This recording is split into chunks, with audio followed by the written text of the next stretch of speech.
ओम नमः शिवाय। आइए सुनते हैं भाद्रपद मास के सोमवार के दिन माँ पार्वती और भगवान श्री गणेश की यह कथा। श्री गणेश माता पार्वती और शिव जी के बेटे हैं। इनके जन्म को लेकर कई तरह की कथाएं वराह पुराण और शिव पुराण में विनायक के जन्म को लेकर अलग अलग कथाएं हैं। वराह पुराण के मुताबिक भगवान शिव ने गणेश जी को पंच तत्वों से बनाया है। तब भगवान शिव गणेश जी को बना रहे थे तो उन्होंने विशिष्ट और अत्यंत रूपवान रूप पाया। इसके बाद यह खबर देवताओं को मिली। देवताओं को जब गणेश के रूप और विशिष्टता के बारे में पता लगा तो उन्हें डर सताने लगा कि कहीं ये सबके आकर्षण का केंद्र ना बन जाए। इस डर को भगवान शिव भी भाप गए थे, जिसके बाद उन्होंने उनके पेट को बड़ा कर दिया और मुंह हाथी का लगा दिया। वहीं शिव पुराण में कथा इससे अलग है। इसके मुताबिक माता पार्वती ने अपने शरीर पर हल्दी लगाई थी। इसके बाद जब उन्होंने अपने शरीर से हल्दी उपटन उतारी तो उससे उन्होंने एक पुतला बना दिया। पुतले में बाद में उन्होंने प्राण डाल दिए। इस तरह से विनायक पैदा हुए थे। इसके बाद माता पार्वती ने गणेश को आदेश दिया कि तुम मेरे द्वार पर बैठ जाओ और उसकी रक्षा करो, किसी को भी अंदर नहीं आने देना।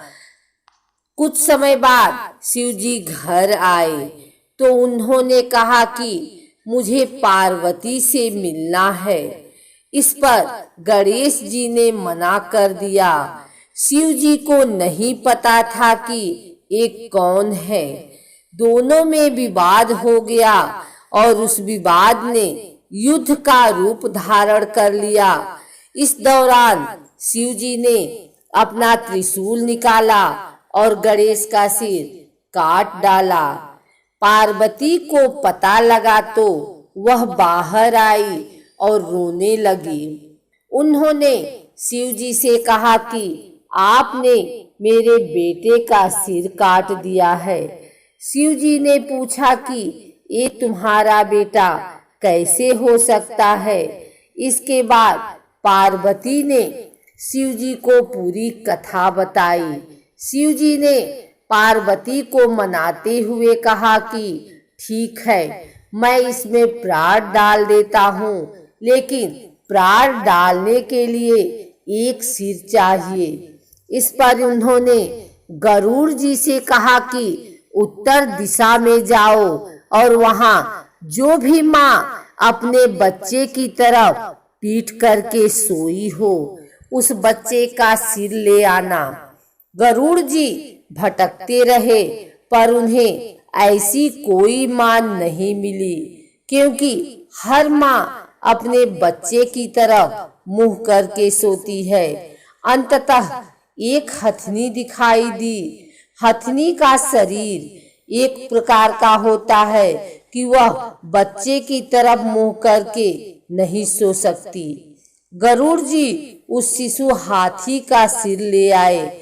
भगवान शिव जी ने वह बालक के शरीर से जोड़ दिया, उसमें प्राणों का संचार कर दिया, उनका नामकरण कर दिया। इस तरह श्री गणेश को हाथी का सिर लगा दिया। श्री गणेश चालीसा में वर्णित है कि माता पार्वती ने पुत्र प्राप्ति के लिए कठोर तप किया। इस तप से प्रसन्न होकर स्वयं श्री गणेश ब्राह्मण का रूप धरकर पहुँचे और उन्हें यह वरदान दिया कि माँ आपको बिना गर्भ धारण किए ही दिव्य और बुद्धिमान पुत्र की प्राप्ति होगी। ऐसा कहकर वे अंतर ध्यान हो गए और पालने में बालक के रूप में आ गए। चारों लोक में हर्ष छा गया। भगवान शिव और पार्वती ने विशाल उत्सव रखा। हर तरफ से देवी देवता, सुर, गंधर्व और ऋषि मुनि देखने आने लगे। शनि महाराज भी देखने आए। माता पार्वती ने उनसे बालक को चलकर देखने और आशीष का आग्रह किया। शनि महाराज अपनी दृष्टि की वजह से बच्चे को देखने से बच रहे थे। माता पार्वती को बुरा लगा। उन्होंने शनि देव को उलाहना दिया कि आपको यह उत्सव नहीं भाया। बालक का आगमन भी पसंद नहीं आया। लेकिन जैसे ही शनि की किंचित सी दृष्टि बालक पर पड़ी, बालक का सिर आकाश में उड़ गया। उत्सव का माहौल मातम में परिवर्तित हो गया। माता पार्वती विकल हो गई। चारों तरफ हाहाकार मच गया। तुरंत गरुड़ जी को चारों दिशा में उत्तम सिर लाने को कहा गया। शिव जी के निर्देशों के अनुसार सेवक जंगल में ऐसे प्राणी को ढूंढने निकले जो उत्तर दिशा की तरफ सर रखकर सो रहा हो। ऐसा ही एक हाथी जंगल में उत्तर दिशा की तरफ मुख किए सो रहा था। शिव जी के सेवक उसे उठाकर ले आए।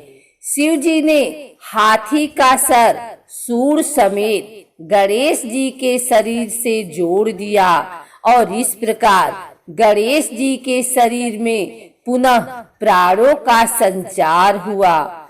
इतना ही नहीं, शिव जी ने यह भी उद्घोषणा की कि पृथ्वीवासी किसी भी नए कार्य को शुरू करने से पहले गणेश भगवान की पूजा आराधना करेंगे। गणेश जी का गज मस्तक है, अर्थात वह बुद्धि के देवता हैं। वे विवेकशील हैं। उनकी स्मरण शक्ति अत्यंत कुशाग्र है। हाथी की भ्रांति उनकी प्रवृत्ति प्रेरणा का उद्गम स्थान धीर, गंभीर, शांत और स्थिर चेतना में है। हाथी की आंखें अपेक्षाकृत बहुत छोटी होती हैं और उन आँखों के भावों को समझ पाना बहुत कठिन होता है। दरअसल गणेश तत्ववेत्ता के आदर्श रूप हैं। गण के नेता में गुरुता और गंभीरता होनी चाहिए। उनके स्थूल शरीर में वह गुरुता निहित है। उनका विशाल शरीर सदैव सतर्क रहने तथा सभी परिस्थितियों एवं कठिनाइयों का सामना करने के लिए तत्पर रहने की भी प्रेरणा देता है। उनका लंबोदर दूसरों की बातों की गोपनीयता, बुराइयों, कमजोरियों को स्वयं में समाविष्ट कर लेने की शिक्षा देता है तथा सभी प्रकार की निंदा, आलोचना को अपने उदर में रखकर अपने कर्तव्य पथ पर अड़िग रहने की प्रेरणा देता है। छोटा मुख, कम तर्कपूर्ण तथा मृदुभाषी होने का द्योतक है। तभी से गणेश सुख, समृद्धि, रिद्धि सिद्धि, वैभव, आनंद, ज्ञान एवं शुभता के अधिष्ठाता देव हैं।